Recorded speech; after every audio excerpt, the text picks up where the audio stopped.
The rain was relentless, hammering down against the windshield in blinding sheets, the wipers useless as they flailed back and forth across the glass. Sophia Blake gripped the steering wheel with both hands, her knuckles pale white beneath her designer rings, her lips drawn tight in frustration.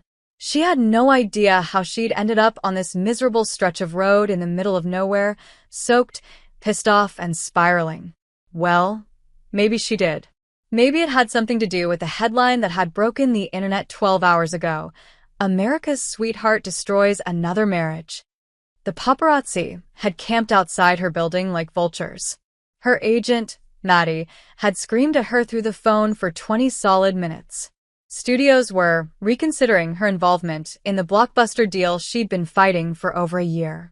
And the director she'd foolishly trusted, the married one with a pregnant wife and fake promises, had already issued a public statement denying everything. Sophia had gone numb somewhere between the third threat of legal action and the sixth meme calling her a homewrecker. So she grabbed her keys, slipped into her Porsche, and drove. Just drove. No direction. No destination. Just the twisted hope that somewhere on the coast she might outrun the noise. She hadn't expected the storm, or the blackout that cut off her GPS, or the fact that apparently no one had invented decent cell service this far off the grid. And she definitely hadn't expected to lose control on a slick bend and skid directly into the front yard of a tiny weathered cottage that looked like it had been plucked straight out of a Nicholas Sparks fever dream. The impact wasn't massive, more of a crunch and slide, but it was enough to jolt her spine and knock her into reality. Her hood was smoking, the headlights cracked, and her ego? Completely wrecked. Shit, she muttered, slamming the door shut behind her and stepping out into the rain. She was instantly soaked, her leather jacket clinging to her like wet paper, hair plastered to her face. She blinked against the water, heart pounding as she turned toward the house, ready to yell for help. The porch light flicked on. A woman stepped out. Tall, calm, dark hair in a braid over one shoulder. She wasn't holding a phone or a gun or even an umbrella. Just a towel in one hand and a look of guarded disbelief in her eyes. "You hit my mailbox," she said flatly. Sophia stared at her. "I'm sorry. I think I also hit your tree." "You think? It's dark, okay? And raining. And she paused, taking in the woman more clearly now. Her eyes were sharp but soft, the kind that looked like they saw through people rather than over them. She was wearing a threadbare hoodie and sweatpants. No makeup. No pretense. Completely, devastatingly real. Sophia realized with a jolt that she couldn't remember the last time she'd seen someone who didn't want something from her. "Look," she said, breathless. "I didn't mean to crash into your property. I needed to get away." The woman tilted her head. "From what?" Sophia hesitated. "Everything." There was a beat of silence. Then the woman held out the towel. "You're freezing. Come inside before you drown standing there." Sophia blinked. "Seriously?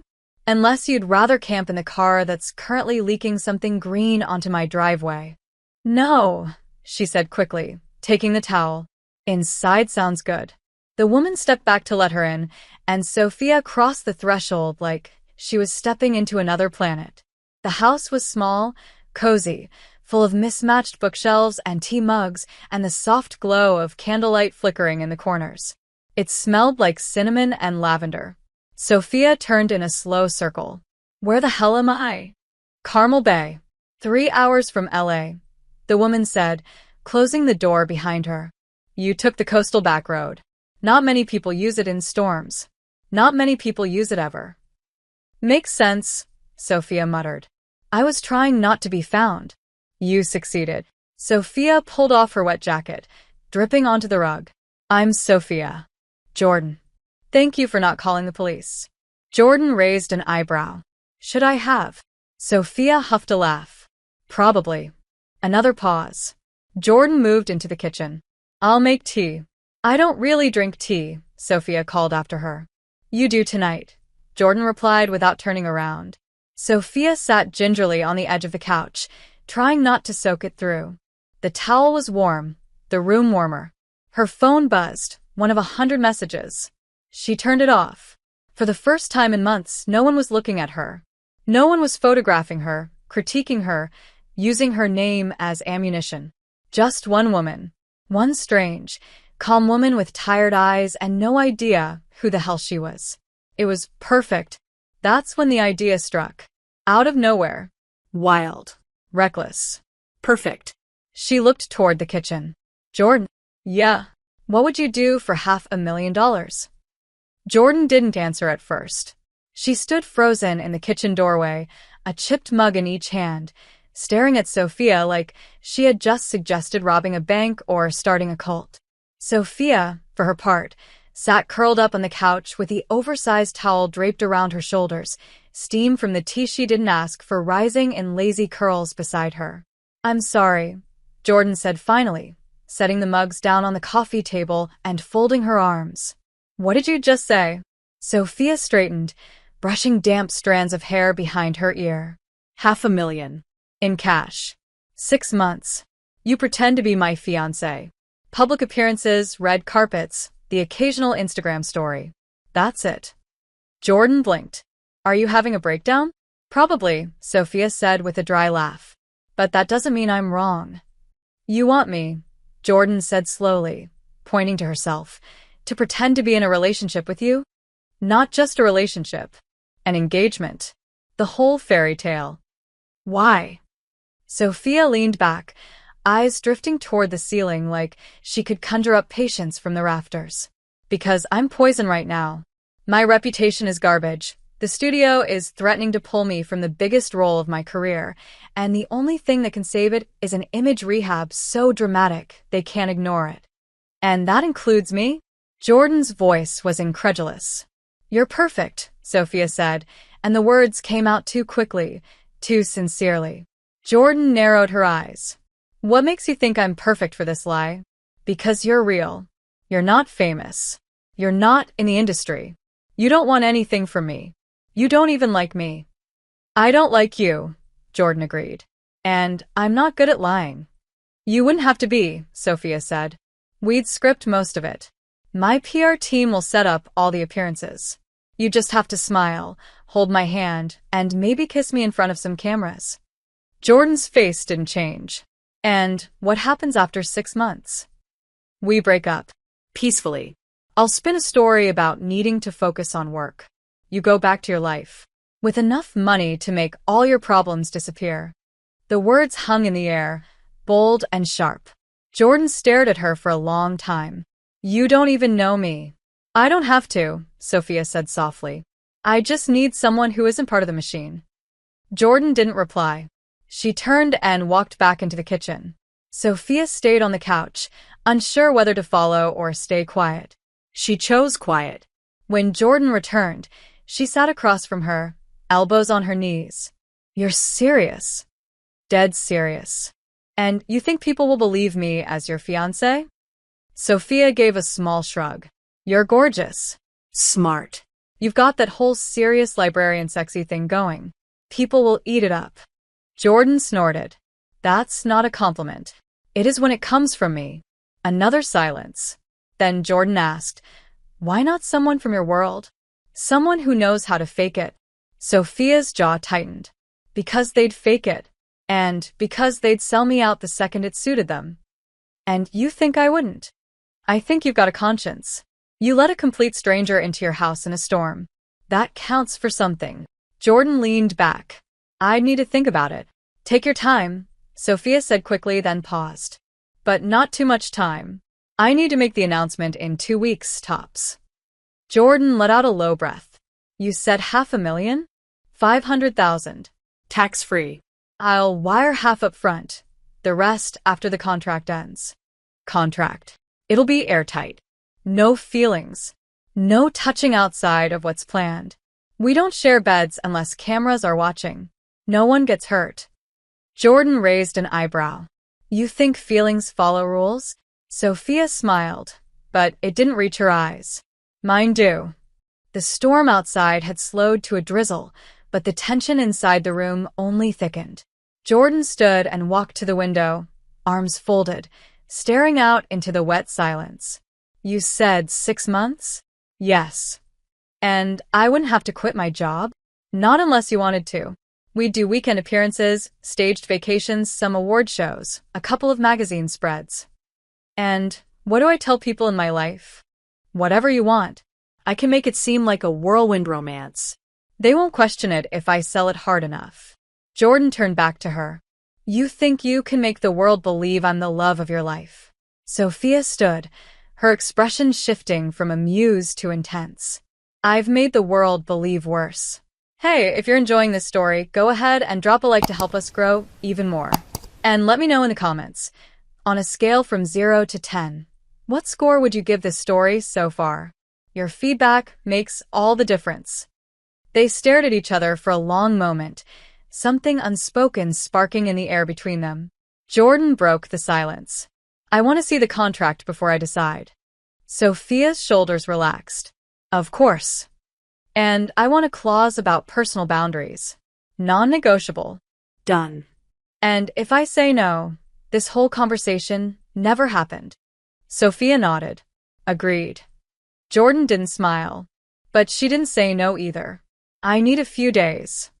Take them. Sophia glanced down at herself. Any chance I can borrow some dry clothes before I head back out? Jordan blinked.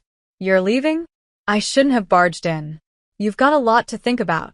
Jordan nodded toward the window. You're not driving in that storm again. The coast road's a death trap when it floods. I can book a hotel. There are no hotels within 10 miles. You'll sleep in the guest room. Sophia looked at her, surprised. Really? This wasn't a yes to your proposal. But it's a yes to not dying in a car crash tonight. Sophia gave a small smile. You're kind of terrifying, you know that? You're kind of reckless, Jordan shot back. So we're even.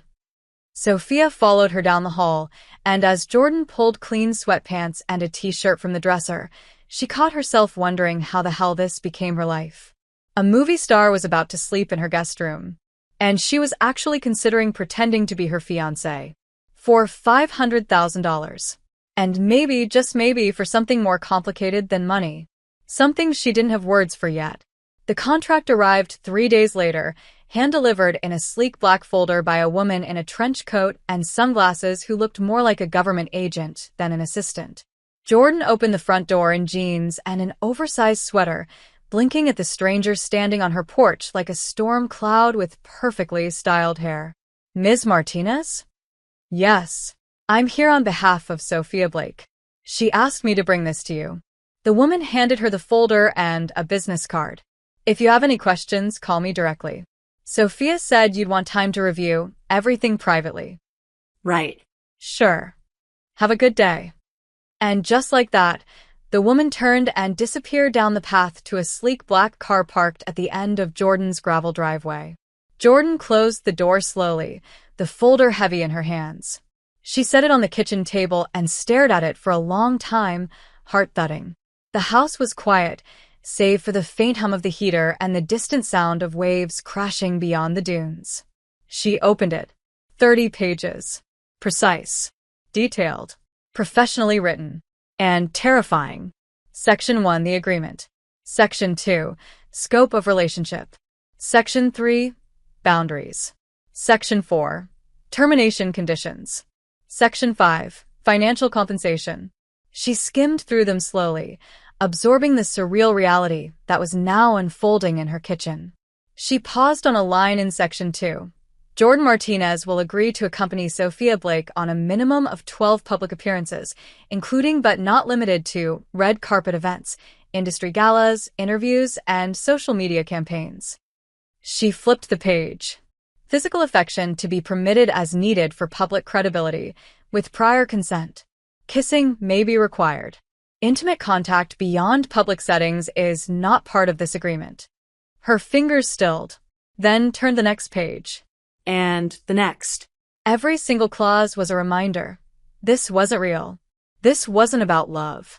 This was about optics, survival, and spectacle. But the number at the end, $500,000, with $250,000 wired within 24 hours of signature, was also real. And so were the notices on her desk from the mortgage company. The credit card bills. The student loan default. The roof that leaked when it rained. She closed the folder and pushed it away like it burned her. That evening, Jordan walked the coastline until the sun set. She didn't bring her phone. Didn't wear a watch. She just walked until her legs ached and her head stopped spinning. The sky was streaked with gold and purple, the waves foaming at the edges like secrets waiting to be spilled. When she got home, there was a message waiting on her phone. Unknown number. No pressure. Just letting you know I'm in LA if you need anything. And that I meant what I said. You're the most honest thing I've seen in years. S. Jordan stared at the message for a long time. Then she sat at her kitchen table and read the contract again, this time with a pen in hand. She made notes, added conditions, circled clauses she wanted changed. And when she finished, she picked up her phone. "This is Jordan Martinez," she said when the assistant answered. "Tell Sophia I'll do it. But only if she agrees to meet me. In person. One last time before I sign." The meeting happened 2 days later at a quiet cafe near the pier, rented out for privacy. Jordan arrived early, heart pounding, dressed in her best jeans and a navy pea coat. She was finishing her second coffee when the door opened and Sophia walked in, sunglasses in her hair, black cashmere sweater hugging her figure, not a single camera in sight. "You came," Sophia said, sliding into the booth. "I had conditions," Jordan replied, folding her arms. "Of course you did. I marked changes on the contract. You'll find several lines about privacy, limits on social media content, and an added clause stating that if this crosses into personal territory, I have the right to walk away, with full payment." Sophia raised an eyebrow. "Protective. Smart. Sexy," Sophia said, almost under her breath. Jordan ignored the way her stomach tightened. "This isn't a game, Sophia." "I know. So tell me one thing." "Anything." "Why me?" Sophia stared at her. Really stared. Then said softly, "Because when you looked at me that night, you didn't see a headline.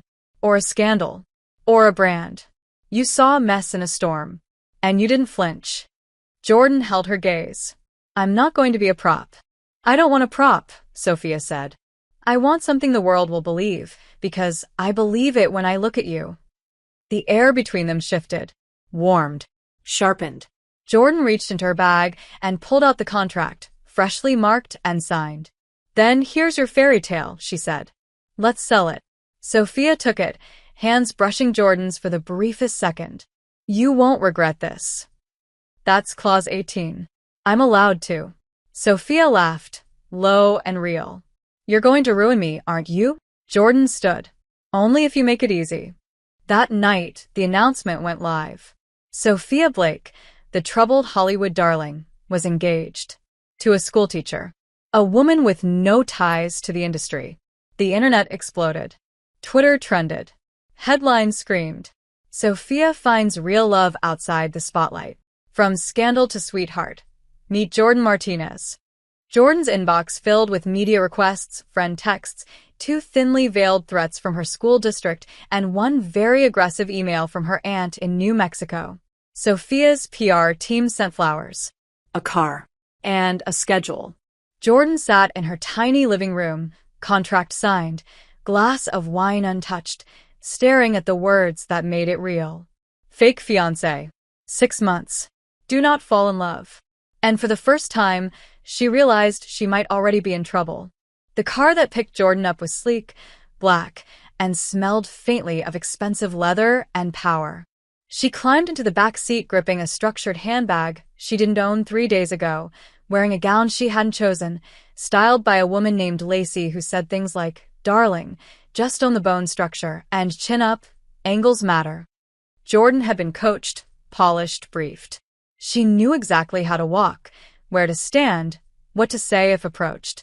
But none of it prepared her for the moment she stepped out of the car at the entrance of the Pacific Motion Pictures charity gala and saw an entire wall of cameras flash to life like a lightning storm. It was deafening, blinding, Disorienting. and she hadn't even taken her first step toward the carpet yet. Then there was a hand, Cool. Steady. slipping around her waist with the kind of practiced ease that only came from a lifetime in the spotlight. Sophia. dressed in a dark emerald gown that hugged her figure like it was designed for her body alone, hair swept back, diamonds subtle and lethal. She leaned in, lips brushing Jordan's cheek in the exact angle the cameras would catch. "You're late," she whispered, the edge of a smirk in her voice. "Fashionably," Jordan murmured, heart pounding. Sophia's fingers pressed slightly into her waist. "You look stunning." Jordan didn't reply. Not because she didn't want to, but because she couldn't remember how to speak with every nerve in her body crackling from the touch. The cameras screamed their names. "Sophia! Over here! Sophia! Is this the fiancée? Smile for us. What's her name?" Sophia turned effortlessly toward the flashing lights and pulled Jordan closer. "Everyone, I'd like you to meet my future wife, Jordan Martinez." That was the first moment. The first real one. Not rehearsed. Not coached. Not fake. Just 4 words said like a vow, and a heat that slid beneath Jordan's skin and stayed there. They posed. They moved. Jordan smiled on cue. Laughed when Sophia leaned in to whisper something dirty about a producer standing across the carpet.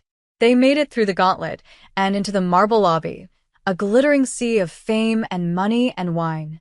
Inside, Sophia kept her hand on Jordan's lower back, a quiet signal of possessiveness that made Jordan forget where the script ended. "Drink?" Sophia asked. "One," Jordan said. "Anything more, and I'll start quoting Jane Austen at Billionaires." Sophia grinned. "God, please do." A waiter brought champagne. Jordan sipped, trying to find equilibrium. Sophia looked too good, smelled too good, was too good at this. But then there were the glances. People watching them. The PR team lurking subtly at the edges. Phones. Eyes. Expectations. "You okay?" Sophia asked, suddenly serious. "It's a lot, I know." Jordan nodded. "It's like standing naked in Times Square." Sophia's eyes darkened. "I'd pay to see that." Jordan coughed on her drink. "That was inappropriate. You started it. Jane Austen and Billionaires." Touché. And then someone called Sophia's name, an executive with $1 million smile and a camera crew on standby. She turned to Jordan. "I have to do an interview. You good on your own for 10 minutes? Jordan hesitated. "You sure it's a good idea to leave me unsupervised in a room full of celebrities?" No. "But I'm choosing to trust you. Big risk." She squeezed Jordan's hand. "Stay close." And then she was gone. Jordan wandered toward a quieter corner near the art installations, watching the crowd from behind a sculpture of abstract metal and shattered glass. She recognized faces from movie posters and magazine covers, but none of it felt real. Not the dress on her skin, not the ring, fake, heavy, gleaming, on her finger. And yet, the thing that made it feel most surreal was how natural it had started to feel. Being beside Sophia, laughing with her, matching her rhythm, seeing glimpses of the real woman beneath the image. She was still lost in that thought when she felt the shift. A shadow at her side. A presence. Sophia, back from her interview, flushed and beautiful, eyes focused only on Jordan. "You disappeared," she said. "You left," Jordan countered. "I came back." Sophia stepped closer. "Do I need to kiss you?" Jordan's breath caught. "Why are you asking?" "Because people are watching. Because I want to." Jordan's gaze flicked around. There were people near but not close. Their PR handler, a few photographers. Not a swarm, but enough. "Are you sure it won't break a rule?" "We're engaged," Sophia said softly. "They expect it. So, this is part of the act?" Sophia didn't answer with words. She stepped forward and kissed her. And Jordan couldn't remember which part of her brain was supposed to say this is fake. Because nothing about it felt that way. Not the way Sophia's lips moved gently, deliberately. Not seeking spectacle, but connection. Not the hand on her waist, warm and anchoring. Not the soft inhale Sophia made when Jordan leaned in just a little, just enough to lose herself for a second longer. When they pulled apart, Sophia smiled like it hurt. "You okay?" Jordan nodded, breathless. Yeah. "Good," Sophia said, brushing a thumb against her cheek. We'll give them 2 more months of this, and they'll be begging to believe it. But Jordan wasn't sure they were the only ones falling for it. That night, in the back of the car, Jordan stared out the window, her fingers still tingling from where Sophia had touched her. Sophia sat beside her, quiet, distant in that movie star way she turned on like a switch. When the car pulled up to Jordan's house, Sophia walked her to the door. "Thanks for tonight," she said. "You were perfect." "So were you," Jordan replied, voice low. Sophia's eyes locked onto hers. "I meant what I said. Earlier." "Which part?" "The kiss." Jordan didn't move. "So did I." Sophia smiled, but it was quieter this time. "Be careful, Jordan. We're playing with fire." Jordan opened the door, turned back, heart thudding. "Then maybe we should both stop pretending we're not already burning." The second kiss didn't come under cameras or with any excuse of performance. It came 2 nights later, in Jordan's kitchen, beneath the flicker of warm yellow light, as rain pattered softly against the windows and the world outside seemed to pause, breathless. They were supposed to be working, reviewing a press schedule for the coming weeks, preparing for a live-streamed interview with a major magazine. Jordan was in sweats, barefoot, hair up in a loose knot. Sophia sat on the counter, legs crossed, wearing one of Jordan's hoodies and sipping tea from a chipped mug like she'd been doing it for years. The kitchen smelled like cinnamon toast and something warmer, comfort maybe. Familiarity. The script lay forgotten on the table. So did the phones, both face down. Jordan had made a joke about one of the PR team's pre-approved authentic moments, and Sophia had laughed, real and unfiltered, before going quiet. Jordan turned to find her staring at her, head tilted, eyes soft. "What?" Jordan asked, self-conscious suddenly. Sophia shook her head. "Nothing. You're just hard to look away from when you're not trying." Jordan huffed a laugh. "That's either a compliment or an insult." "It's both." Sophia slid off the counter slowly. She walked across the room like the air was thicker now, like every step toward Jordan was deliberate. "I keep waiting for this to feel fake again." Jordan didn't move. "And it doesn't." Sophia stopped just inches from her, the space between them vibrating. "This is the part where I should remind you we're acting. That none of this is real. That it's a performance. Do you still believe that?" Sophia's voice dropped. No. "And it scares the hell out of me." Jordan reached up, touched Sophia's face gently, fingers curling behind her neck. Then stopped talking. Sophia didn't hesitate. She leaned in and kissed her, this time with no audience, no script, no pressure to perform. It was slower, deeper, rawer. Jordan melted into it, hands in Sophia's hair, breath hitching when Sophia pressed her back against the counter and deepened the kiss. There was no logic left, no careful pacing, just heat and gravity and the quiet, aching truth of 2 people who had been pretending so well they'd stopped remembering where the lie ended. When they finally broke apart, breathless and flushed, Sophia rested her forehead against Jordan's. "This is dangerous. So don't stop." Sophia kissed her again, harder this time, and Jordan let herself fall, just for tonight. They didn't sleep together. Not yet. But they lay curled on the couch for hours, tangled beneath a throw blanket, Sophia's head on Jordan's shoulder, Jordan's hand tracing lazy circles on Sophia's hip. They didn't speak much. They didn't need to. But something between them shifted, solidified. It was no longer a game. The next morning, reality cracked the surface. Jordan's inbox had 3 new messages from her school board. One was flagged urgent. The subject line read, "Public Conduct Review Request." She froze, heart climbing into her throat. When she clicked it open, her stomach dropped. The message was polite, professional, cold. In light of recent media attention involving a staff member's romantic relationship with a public figure, the board requests an in-person meeting to discuss potential conflicts of interest and community response. Your presence is expected this Friday at 10 a.m. Jordan stared at the screen. Her coffee went cold. Something wrong? Sophia asked, walking in barefoot, her hair tousled, wearing the same hoodie she'd fallen asleep in on the couch. Jordan looked up, her voice barely audible. My school wants a meeting. Sophia froze. What kind of meeting? Conduct review. Community reaction. Basically, they're worried I'm a liability now. Sophia's eyes darkened. Because you're dating me?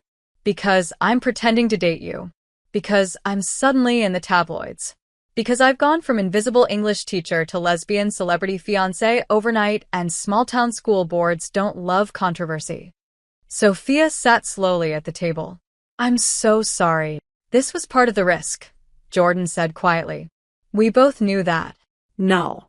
We both said we knew it. But I didn't think, she trailed off. Jordan stood and poured her cold coffee down the sink. Her back was to Sophia. Her voice was low.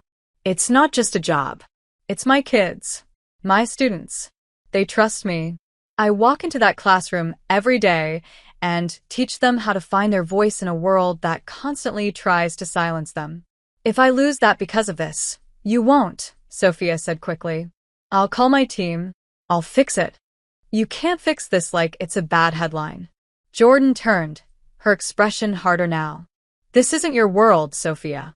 There are no publicists or statements that make my small-town principal less uncomfortable with the idea of me kissing another woman on a red carpet. The silence between them was brutal, then softer. So, what are you saying? Sophia asked. I don't know, Jordan said. Just that this has consequences. For me. Real ones. Sophia stood and walked to her. Then let me come with you. To the school? To the meeting? As your fiancé. Jordan laughed, bitter. They'd shut the door in your face before you reached the parking lot. I'd still go. Jordan looked at her. Really looked at her. And despite everything, the tension, the fear, the mess, there was something in Sophia's face that made her chest ache. Real concern. Real loyalty. Real something. I'll go alone, she said gently. But thank you. Sophia nodded. And for once, she didn't have a quip or a clever line. Just silence. That Friday, Jordan stood in front of the school board, wearing her best blazer and a polite smile, answering questions with measured calm. She didn't cry. She didn't flinch. She explained the truth, that her personal life did not affect her ability to teach, that her relationship, real or staged, did not change her values. But when she got home, she was quiet. She didn't say what had been said behind closed doors. Sophia didn't push. She just pulled her into her arms and kissed her temple. I'll protect you, she whispered. You're not alone in this. Jordan closed her eyes. And for the first time, she let herself believe it. Jordan didn't sleep much after the meeting. She lay awake for hours, the words of the school board echoing through her mind like a quiet, relentless storm. No one had explicitly said she was in danger of being fired. But the subtext was clear. Her relationship, real or not, was becoming a distraction.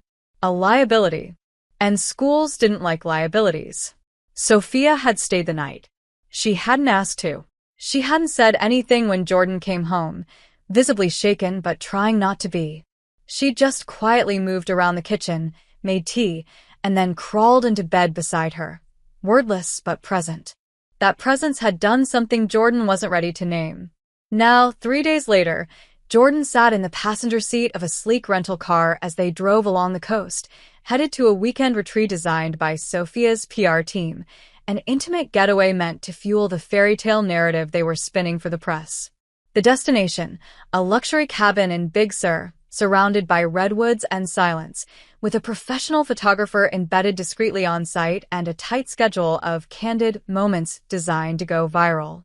Jordan hadn't wanted to go, but the story was everywhere now. The public had fallen hard for the unexpected romance between America's most scandalous actress and the humble schoolteacher with a poet's heart. The engagement post had reached 9 million likes. Fan edits flooded TikTok. People called them the couple that saved Sophia Blake. They had to keep the illusion alive. And maybe, Jordan thought, maybe the illusion wasn't the lie she feared anymore. You're quiet, Sophia said, one hand on the wheel, eyes flicking toward her. Thinking, Jordan murmured. Dangerous habit. Jordan turned her head slowly. I keep waiting for you to blink. For this to get old. For you to remember that I don't belong in your world. Funny, Sophia said. I've been thinking the same about you. You don't belong in mine either. And yet, here we are. The cabin was stunning. Glass walls, open wood beams, the kind of minimalist chic Jordan had only seen on Pinterest boards. A team greeted them, all smiles and compliments. There were cameras. Not the obvious kind, but subtle lenses tucked into corners, planted discreetly to catch spontaneous magic. Jordan hated it. Sophia didn't seem to care. You okay? Sophia asked as they stood in the kitchen, the crew giving them space to settle in. Jordan gave a tight nod. Just don't forget this is all being recorded. I never forget, Sophia said, eyes serious. But if you need a break, you tell me. I'll find a way to shut it down. Jordan's throat tightened. That wasn't in the contract. That was something else. That evening, they cooked dinner together, an intentional scene designed for the cameras.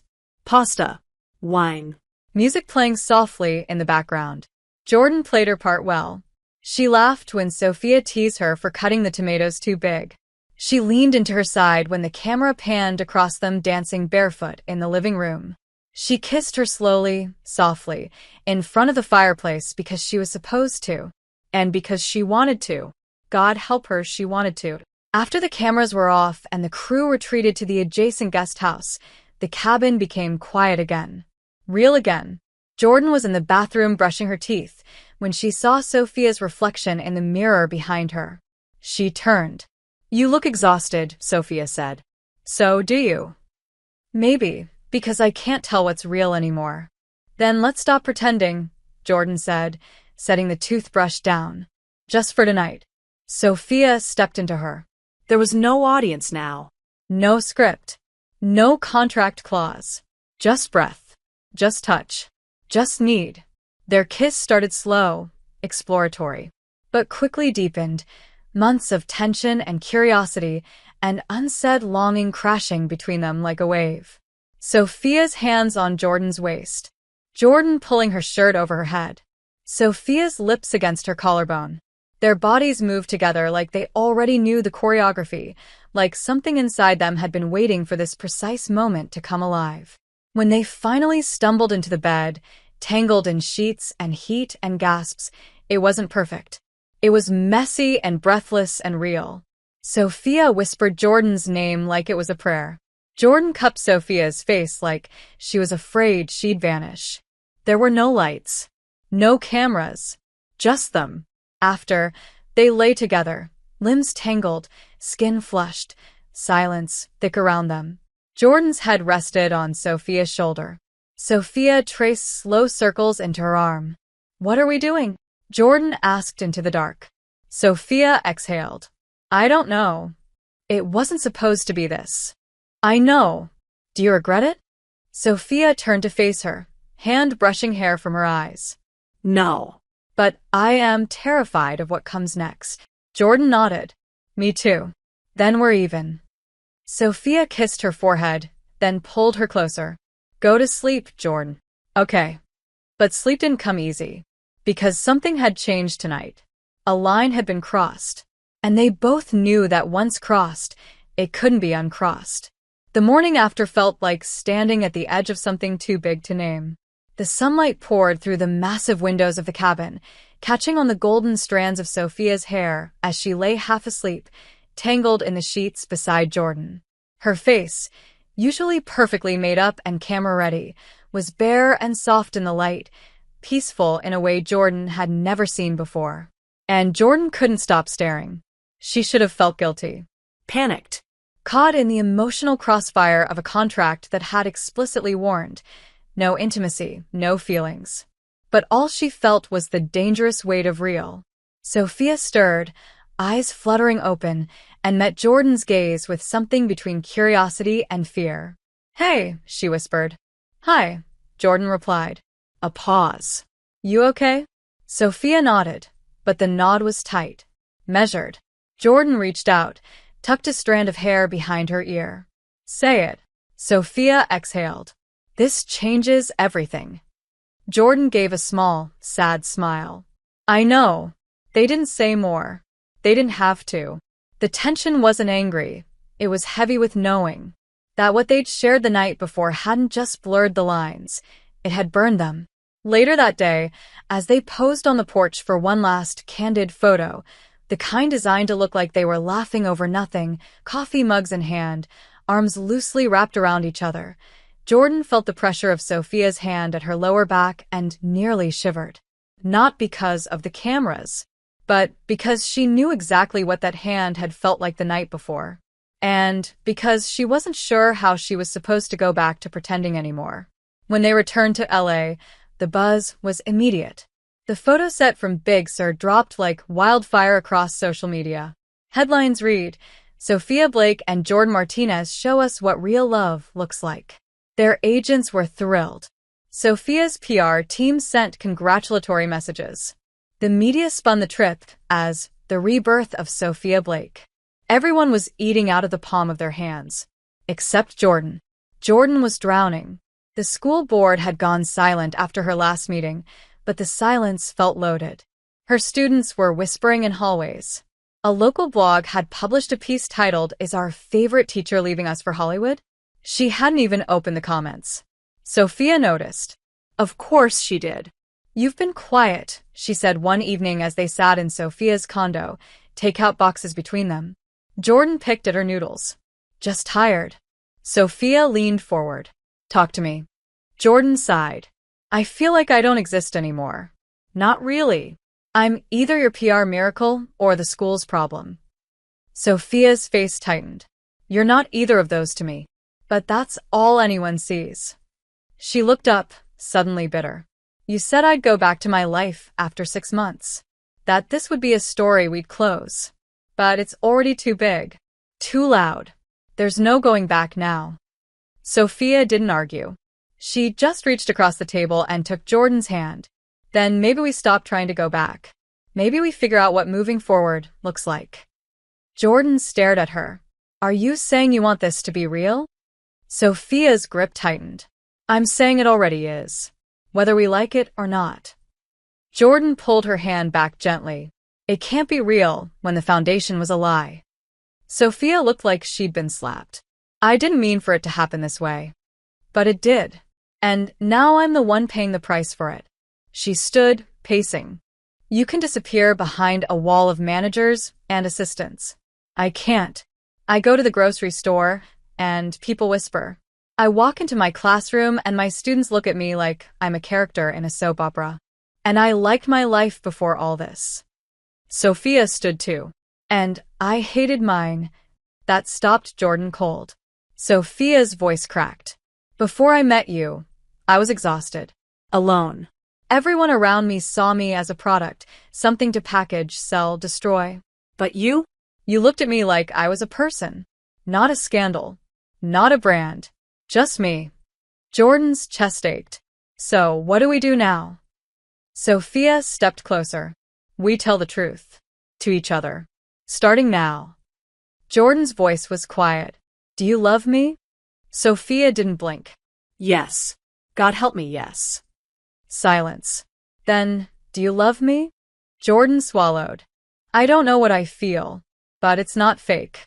And that terrifies me." Sophia nodded. "That's enough. For now." The next day, Sophia received an offer for a major interview, an exclusive sit-down with one of the most respected journalists in the industry. A tell-all. A reset the narrative piece. Her team wanted her to do it alone, to lean into the public's renewed sympathy and finally reclaim her image completely. But Sophia refused. "I'll only do it," she said, "if Jordan's with me, and if I can say what's true." Her team balked, pushed, pressured, but she stood her ground. And when she told Jordan, Jordan stared at her like she'd never seen her before. "You're willing to tell the world the truth?" "Yes." "Even if it ends your career?" Sophia took her hand.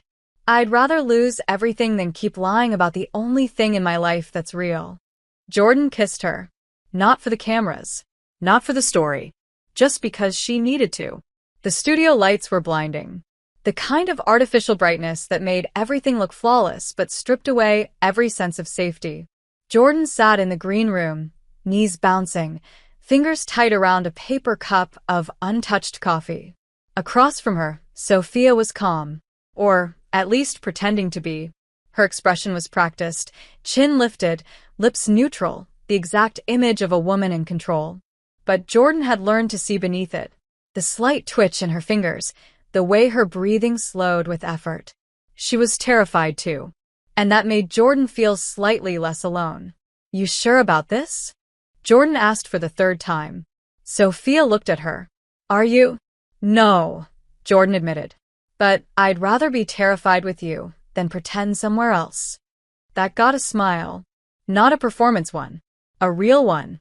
The producer called out a 5-minute warning. Jordan's stomach flipped. What if this ruins everything? Sophia stood and crossed to her, took her hand. "Then we build something new out of the pieces. But this time, we do it together."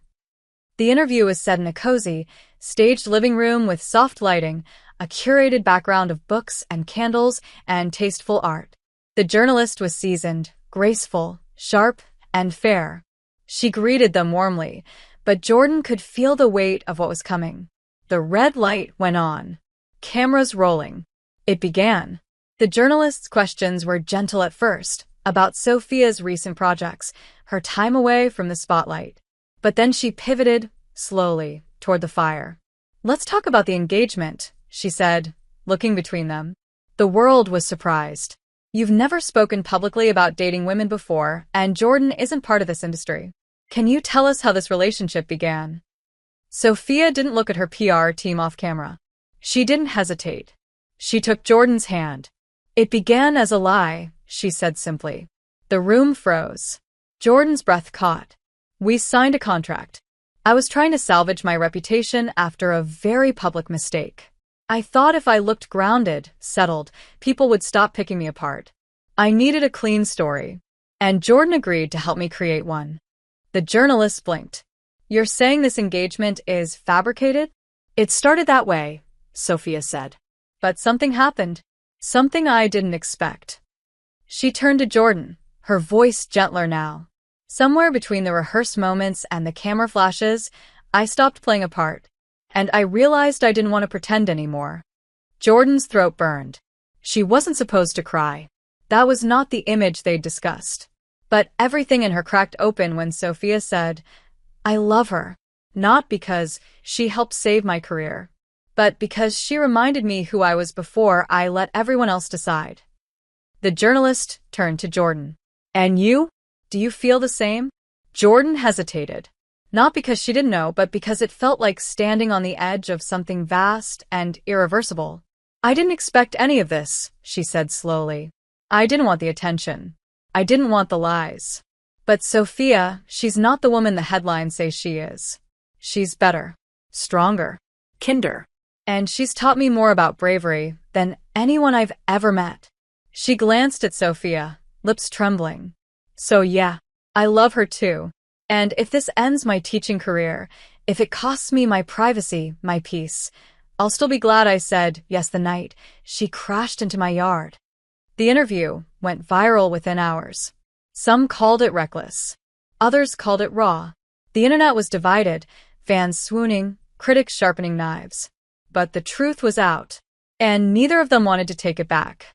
The backlash came quickly. Sophia's PR team panicked. Sponsors pulled out. Magazine covers were canceled. She received death threats, marriage proposals, and memes in equal measure. And Jordan's school suspended her indefinitely pending further evaluation. But in the middle of it all, there was also something else. A letter from one of Jordan's students. Handwritten. Folded with care. "Ms. Martinez, I saw your interview. I know some people are mad, but I think you're the bravest person I know. I'm gay, and I never told anyone, but now I think maybe I will. Thank you for being honest. Thank you for being you." Jordan read it twice, then a third time. And when she looked up at Sophia, eyes glassy, she didn't say anything. She just crossed the room and kissed her. Slowly, deeply. With every emotion she didn't know how to name yet. They lay in bed that night, the city glowing outside the window, phones turned off, the world quiet for once. Sophia traced patterns on Jordan's back. What happens now? Jordan asked, voice barely audible. Sophia kissed her shoulder. We wait. We fight. We keep holding on. Together? Always. But just as things started to feel safe, solid, Sophia got a call. A big one. A new role. Not just a film. The film. The franchise she thought she'd lost. The one worth hundreds of millions. They wanted her back. With one condition. You need to clean up the mess, her agent said. Publicly. Walk it back. Say it was a misunderstanding. Distance yourself. Or the studio walks. Sophia hung up without replying.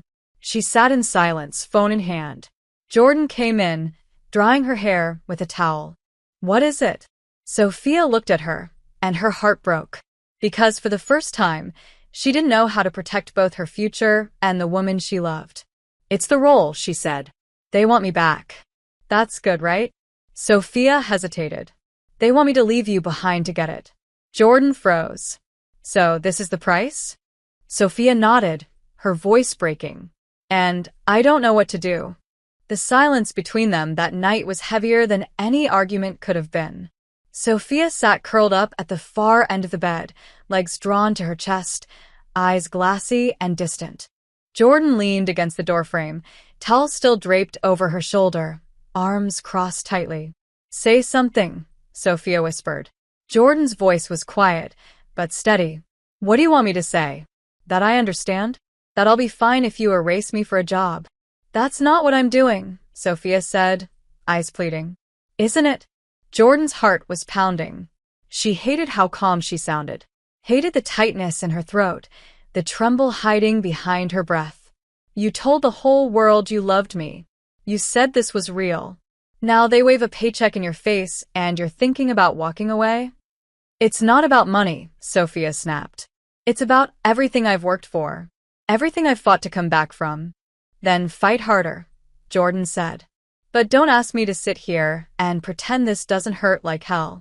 Sophia stood slowly, crossing the room. I'm not asking you to pretend. I need time to think.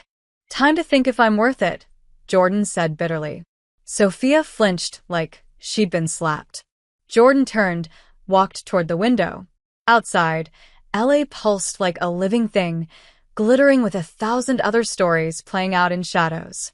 You know what hurts the most, she whispered. Not that you might leave, that you're considering it. Sophia crossed to her, touched her arm, but Jordan stepped back. Don't, Jordan.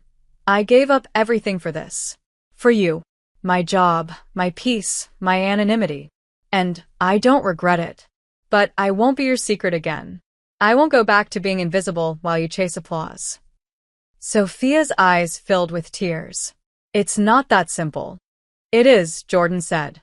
You just don't want it to be. Sophia left the room that night.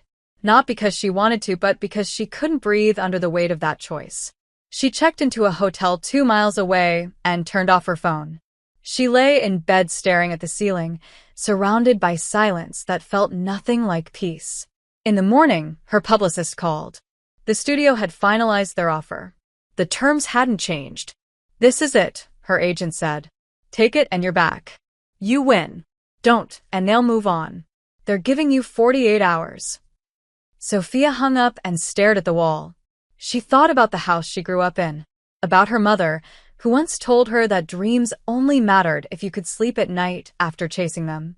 She couldn't sleep. Not anymore. Meanwhile, Jordan returned to her classroom. Alone. Quiet. No cameras, no interviews.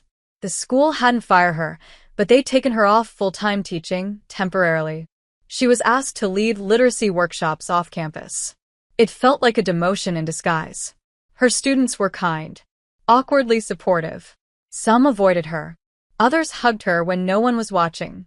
But nothing was the same. And she missed Sophia in a way that felt like forgetting how to breathe. That night, Jordan sat in her kitchen, alone with a glass of wine, the silence of her small house pressing against her ribs. She stared at the chair Sophia used to curl into, at the blanket they'd shared, at the empty space where laughter used to live. Then her phone buzzed. Unknown number. A message. Don't hate me. I'm trying to be brave. But I don't know how without you. S. Jordan didn't reply. Couldn't. She just closed her eyes and let the ache bloom. Across town, Sophia stood at the edge of a decision she'd never imagined would come with this much weight. She paced the balcony of her hotel room, ignoring the skyline, heart racing. Then she picked up her phone.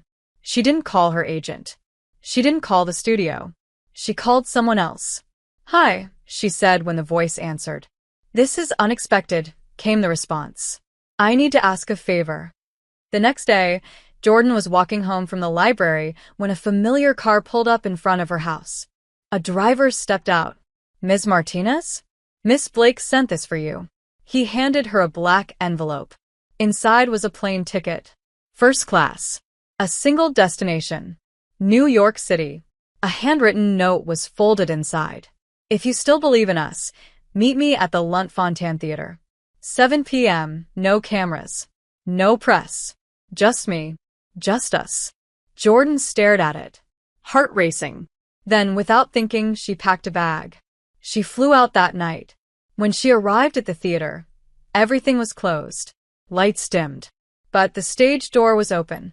A stagehand led her through the dark halls until she emerged into the center of the empty theater. On stage, under one soft spotlight, stood Sophia.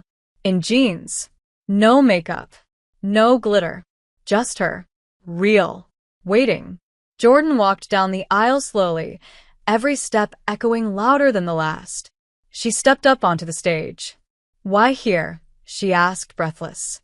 "Because this is where I learned to pretend," Sophia said softly. "And I wanted the first time I told the truth without fear to happen here, too." "You gave it up?" "Yes." "The role. The money. The future. The comeback. All of it. Why?" Sophia stepped closer. "Because I realized I don't need the world to love me. I need you to." Jordan stared at her. "And what if I'm still scared? Then we'll be scared together. But no more pretending. Not in front of cameras.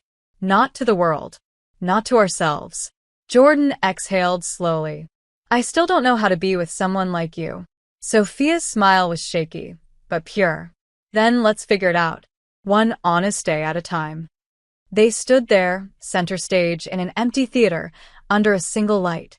And when Jordan reached for her, when they kissed, it wasn't a performance. It was a beginning. It began with silence. Not the awkward, unfinished kind. The kind that came at the end of a storm, when the air finally cleared and the only thing left to do was breathe. After the theater, Jordan didn't return to California. She stayed in New York with Sophia, in a quiet apartment on the Upper West Side that Sophia had never brought anyone to before, not co-stars, not producers, not even friends. "No cameras here," she said softly as she unlocked the door for Jordan. "No agents. No ghosts." It wasn't grand. It wasn't sterile. It smelled faintly of lavender and old books, and the windows creaked when the wind blew. It was, somehow, more intimate than any of the hotel suites or press rooms or red carpets they had stood on. It was real. Like them. The first few days were cautious. Tentative. Sophia made breakfast badly. Jordan reorganized the kitchen. They fell asleep tangled together and woke up surprised they hadn't let go. The public, in the meantime, was on fire. Sophia Blake walks away from career-defining role. Love or madness? The woman behind her fall. What happened to the Sophia we knew? But Sophia stayed quiet. And Jordan, after months of being a headline, finally felt invisible again, in the best possible way. Until the first anonymous envelope arrived. It was slid under the apartment door, while they were out buying groceries. Jordan picked it up without thinking, opened it in the kitchen. The note was typed. "If you think this is love, you're as naive as she is. She'll leave you too." There was no name, just that one cruel sentence. Jordan stared at it, the words digging under her skin like splinters. She didn't tell Sophia that night, but she started locking the door twice. The second envelope came 2 days later. A printout of an old article about Sophia's affair with the married director. Highlighted in red. "This is who she really is." Jordan crumpled it and threw it away. But the doubt had been planted. Sophia noticed. "You've been distant," she said one evening, curled up beside Jordan on the couch. Tired, Jordan lied. Sophia sat up. "Don't do that. Don't start building walls just when we've finally broken the old ones down." Jordan looked at her. And suddenly the words came out too fast. "What if this is all just another role for you?" Sophia froze. "What? What if I'm your latest comeback story? What if, in a year, I'm just a footnote?" Sophia stood. "That's not fair. Neither is falling for someone who used to make a living pretending to love people." The silence that followed wasn't peaceful. It was jagged and sharp. Sophia's voice was low. "If you're looking for a reason not to trust me, you'll always find one. But I can't keep proving I love you if you're determined not to believe it." Jordan's voice cracked. "I got notes. Letters. Someone's trying to get in my head. And I let them." Sophia's expression shifted instantly. "What notes?" Jordan walked to the kitchen drawer, pulled them out, handed them over. Sophia read them silently. Then looked up. "Why didn't you tell me?" "Because I didn't want to seem paranoid. Or weak. Or like I didn't trust you." Sophia stepped closer, took Jordan's face in both hands. "You get to be scared. You get to question. But we fight those voices together. You're not alone in this anymore." Jordan's eyes filled. "I don't know how to be someone worth all this." "You already are." The next day, Sophia held a press conference. She stood in front of a small group of reporters with Jordan seated quietly in the front row. No PR script. No handlers. Just her. "I walked away from the biggest role of my career not because I was in crisis, but because I was finally clear," she said. "I spent years performing for cameras, for critics, for everyone but myself. But I'm done chasing approval in places that never gave me peace." A pause. "I'm in love with someone who reminded me I'm not a product. I'm a person. And that love doesn't make me weak, it makes me whole. This isn't a stunt. This isn't a phase. This is me choosing truth over image." The headlines that followed were louder than ever. Sophia Blake. Career over or just beginning? A new chapter in Hollywood's most chaotic love story. The power of loving loud. But in the quiet that followed, something strange began to happen. Real people began to listen. Not the critics or the studios, but fans, strangers, voices from around the world. "Thank you for being honest. I showed this to my mom. We cried together. For the first time, I feel seen." And then, unexpectedly, the school called Jordan. They had reviewed her suspension, considered the messages from students, the interviews, the impact, and they wanted her back. Full-time. With a new proposal. "We'd like you to develop a new program," the board representative said, "focused on digital literacy and media ethics. You'll have freedom to shape it." Jordan said yes. And cried the moment she hung up. Sophia caught her mid-sob, wrapping her in an embrace that smelled like lavender and new beginnings. That night, they sat on the floor, eating takeout, the city blinking outside. "You're going to change lives," Sophia whispered. Jordan smiled. "You already changed mine." Sophia leaned in. "We're not pretending anymore. So say it." Jordan looked into her eyes, steady and sure. "I love you." Sophia smiled against her lips. "Say it again." "I love you." Once more. "I love you, Sophia Blake." And this time, there was no hesitation. The air was cooler now. Fall crept in with quiet confidence, painting the leaves outside their window in amber and rust. Jordan stood at the stove, stirring a pot of tea with one hand and thumbing through student proposals with the other. Across the room, Sophia sat cross-legged on the rug, a pencil behind her ear, squinting at a notepad. It was a Saturday morning that felt domestic, effortless, and entirely surreal. 2 months ago, they had been strangers in a fabricated relationship built on PR strategy and survival.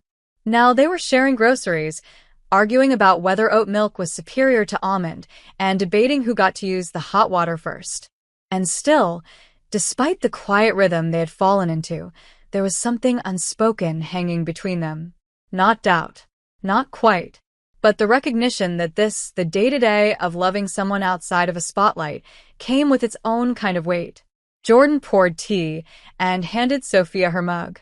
You know, if I fail at this new curriculum, your press tour is going to be all about dating and educational fraud. Sophia smiled. You couldn't fail at this if you tried. You're the most capable person I've ever met. That's because you don't know many teachers. No, Sophia said, nudging her foot. It's because I know you. Jordan looked at her, a flicker of something vulnerable crossing her face. Do you? I mean, really? Sophia's smile faded. She sat up straighter. Where's that coming from? Jordan hesitated. The letter stopped. The press backed off. Everything should feel settled. But it doesn't.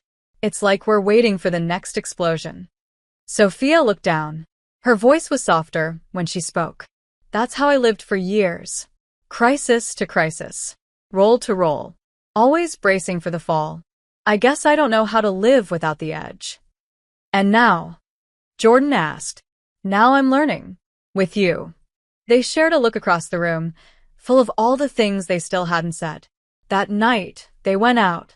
Their first public appearance together since the press conference. No handlers. No red carpet. Just dinner at a restaurant on a quiet street in Brooklyn, where the waiters didn't ask for selfies and the hostess didn't blink when they held hands. They ordered wine. Laughed too loud. Talked about absurd things, like Jordan's irrational fear of mascots and Sophia's secret obsession with historical documentaries. And it was good. Easy. Real. Until a woman approached their table. Tall. Blonde. Designer coat. The kind of beauty that whispered money. Sophia, she said, her voice smooth. Didn't expect to see you here. Sophia stood automatically. Rebecca. Jordan watched, heart sinking. It's been years, Rebecca said. But I saw your little confession on TV. Brave of you. Risky, but brave. Her eyes flicked to Jordan, full of calculation. And this must be the schoolteacher. You're exactly how I imagined you. Simple. Jordan tensed. Sophia stepped between them. We're having dinner, she said. This isn't the time. Rebecca smiled, syrupy and venomous. Of course. Just know, Sophia, Hollywood forgives a lot of things. But mediocrity isn't one of them. Don't disappear for too long. With that, she walked off. Jordan sat in silence. Sophia returned to her seat, her hand shaking slightly as she picked up her wine. She's harmless, she said. She's a rattlesnake in a coat, Jordan replied. Are there more like her? Sophia looked at her. Too many. And they'll all come for you eventually. Let them. But they won't just come for you, Sophia. They'll come for us. For me. Sophia reached across the table. Then we faced them. Together. But Jordan couldn't stop the storm rising in her chest. The fear. The question that had been scratching at her ribs for weeks. What if you change your mind? Sophia froze. What? When the calls come back. When the cameras return. What if I'm not enough when the world wants more? Sophia stood. She didn't care that they were in public. She walked around the table, knelt beside Jordan's chair, and looked up at her with eyes that burned. Listen to me, she said, voice trembling. I have loved exactly 3 people in my life. My grandmother, my sister, and now you. And I will never let you feel like second best. Not to Hollywood. Not to my past. Not to anyone. Jordan blinked fast. Soph, you're not a phase. You're not a safe harbor. You're the goddamn storm that wrecked everything I thought I needed. And I've never been more free. Jordan wrapped her arms around her, right there in the middle of the restaurant, and the diners around them politely pretended not to watch. That night, back at home, Sophia paced. Something restless in her. Jordan watched from the couch. What's going on? Sophia stopped. I've been offered something. A role? Sort of. A docuseries. About my life. About the fall. The rebuild. The love story. They want to film it. Jordan stood. You mean us? Yes. And you're considering it? I told them I'd ask you first.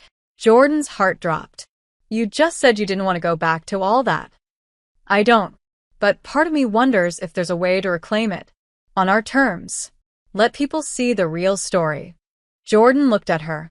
So, you want to open our life to the world? Again. Sophia walked over, took her hands. Only if you say yes. I won't do it unless you're in. But I had to ask. Jordan didn't answer right away. She sat down. Thought. Let's say I say yes. What happens when the narrative gets twisted again? When the headlines lie? When someone decides I'm the villain in your redemption arc? Then we set the record straight. Again and again if we have to. Together. Jordan leaned her head back, closed her eyes. Give me time to think. Sophia nodded, kissed her forehead. Always. The next morning, Jordan walked to the local park and sat with a notebook. She watched the dogs play. The leaves fall. She wrote a single sentence on the page. What does it mean to be seen and still be safe? She wasn't sure of the answer yet, but she knew Sophia was the only person she wanted to find it with. The choice lingered for 3 days. 3 days of quiet mornings and careful touches, of shared glances that said everything and nothing at once. Jordan moved through the apartment like a woman carrying a secret, and in some way, she was. Not the kind of secret that poisons, but the kind that demands to be respected. Sophia gave her space. She didn't ask again. She cooked clumsily, burnt toast twice, read half a book and reread the same chapter 3 times. She waited. Because this time, the decision wasn't hers. It belonged to the woman who had taught her that vulnerability was not a weakness, and that visibility could be a choice, not a punishment. On the 4th night, Jordan came home from a meeting with her new curriculum team. Messy bun, blazer wrinkled from hours of debates and proposals. She dropped her bag, kicked off her shoes, and stood in the doorway, watching Sophia on the couch. You look like someone waiting to be sentenced, Jordan said softly. Sophia blinked, startled. Is that what this is? You tell me. Jordan crossed the room and sat beside her, legs tucked underneath, knee touching Sophia's. I've been thinking. Dangerous, Sophia murmured. Jordan smirked. I want to do it. Sophia stilled. The series. Jordan nodded. But on one condition. Name it. I'm not playing the supportive girlfriend. I'm not a prop in your redemption arc. I'm not here to be part of your image comeback. If we do this, we tell my story too. The fear. The letters. The way it felt to lose everything just for standing next to you. We don't cut it. We don't water it down. We show the cost. Sophia nodded slowly. Done. And we film it our way. Our crew. Our control. No network puppeteering us. Agreed. Jordan looked at her. Expression unreadable. You really think people want to see the truth? Sophia smiled, but there was steel behind it. I don't care if they do. I want to give it to them anyway. They signed with a small independent studio run by a queer ratings producer Sophia had worked with in her early career, someone she trusted not to distort the narrative. Cameras weren't allowed in their bedroom. No scripted scenes. Just fragments of their life as it unfolded. Jordan in the classroom, Sophia in therapy, their late-night talks, their disagreements, their rebuilding. And slowly, the docuseries became something more than a project. It became a reckoning. The first episode aired quietly, without much marketing. But by the end of the week, it was the most shared piece on every major platform. Not because of scandal, but because of truth. Jordan's classroom monologue about the dangers of performative love went viral on teacher forums. Sophia's confession about craving attention to hide loneliness was stitched into thousands of TikToks. But it was the 5th episode that changed everything. It aired on a Thursday night. In it, Sophia and Jordan sat side by side on the couch. The camera was still. No music. Just them. Sophia. I used to think love was a performance. Something you earned, like applause. I was addicted to the high of being wanted, needed, celebrated. But none of it made me feel whole. Jordan. And I used to think love was something you kept quiet. Private. I thought if I kept it hidden, I could protect it. But the silence made me smaller. And it made me feel like loving her was something to be ashamed of. They turned to each other. Sophia. This love? It's not for show. Jordan. But it deserves to be seen. Social media erupted. Not with judgment, but with resonance. They're us, one tweet read. For the first time, I don't feel alone. Teachers wrote in. Queer kids. Burnout actors. People who had loved in secret and suffered in silence. The 6th episode was about the letters. Jordan read one on screen. Her voice didn't tremble. If you think this is love, you're as naive as she is. Then she looked at the camera. I'd rather be naive and in love than bitter and alone. Sophia reached for her hand, kissed her palm, and said nothing. That episode ended with the two of them walking through a bookstore together. No dialogue. Just hands clasped, brows brushing occasionally, a quietness that felt like safety. When the series finale aired, Jordan was invited to speak at a national education conference. She almost declined, until Sophia said, "They need your voice. Don't make yourself small for anyone." Not even for me. Jordan stood on that stage in Chicago, auditorium packed, and told her story. She didn't hide. She didn't soften it. She talked about being outed, about shame, about the absurdity of needing permission to love. And then she smiled, looked directly at the crowd, and said, "And then she crashed her car into my mailbox." The laughter that followed was full of warmth. After the speech, a girl approached her, maybe 17, wearing a pride bracelet half hidden under her sleeve. "I watched the doc," she whispered. I think I might be okay now." Jordan hugged her, held on a little too long, because she remembered exactly what that kind of hope had once felt like. Back in New York, Sophia was waiting on the couch, laptop open, watching the speech live. When Jordan walked through the door, they didn't say a word, just wrapped around each other like the answer to every question they'd ever been afraid to ask. That night, Jordan whispered against Sophia's skin, "We built something, didn't we?" And Sophia murmured, "No, we are something." And for the first time since everything began, there were no more cameras, no more critics, no more silence. Just two women who had fought their way through fame, fear, and fiction to find something real, and refused to let go. Fame had always come at a cost, but for the first time, it didn't feel like Sophia was paying for it with her soul. The documentary had changed everything, not just how the world saw her, but how she saw herself. No longer an image manufactured in conference rooms or reduced to gossip columns, she was a person again. A woman in love. A woman rebuilding. The buzz surrounding the docuseries hadn't faded. In fact, it had only grown. But this time, the attention didn't suffocate. It meant something. And yet, fame wasn't done testing them. "We want to offer you a role," her agent said, 2 weeks after the final episode aired. Indie film. Bold script. Lead character is queer, strong, messy, complex. Critics are already circling it. It could be something big. Sophia almost laughed. Of course now, when she finally wasn't chasing approval, the right kind of opportunity came knocking. But she wasn't the only one they were interested in. "They want Jordan too," the agent added. "To consult. Maybe even co-write." They said her classroom scenes were the heart of the series. They loved her voice. Sophia stared. She's a teacher. She's also a writer.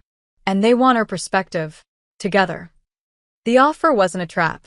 It wasn't a PR stunt. It was real. A story that didn't require them to lie or perform. A script that felt honest, brave, needed. But saying yes meant appending their lives again. Late nights. Long flights. Red carpets. Interviews. And exposure all over again. That night, Sophia told Jordan everything. They sat on their apartment floor, barefoot and cross-legged, takeout forgotten between them. "It's a role I'd be proud of," Sophia said. "And they want you beside me. Not behind. Not in the shadows. Beside." Jordan was quiet. "I've only just started to feel like I belong again." "I know. And now we're being asked to jump back into the fire." Not asked. Invited. "Do you want to?" Sophia didn't hesitate. "Not if you're not ready." Jordan looked down at her hands. "It's not that I'm not ready. It's that I'm terrified." Sophia reached across and laced their fingers.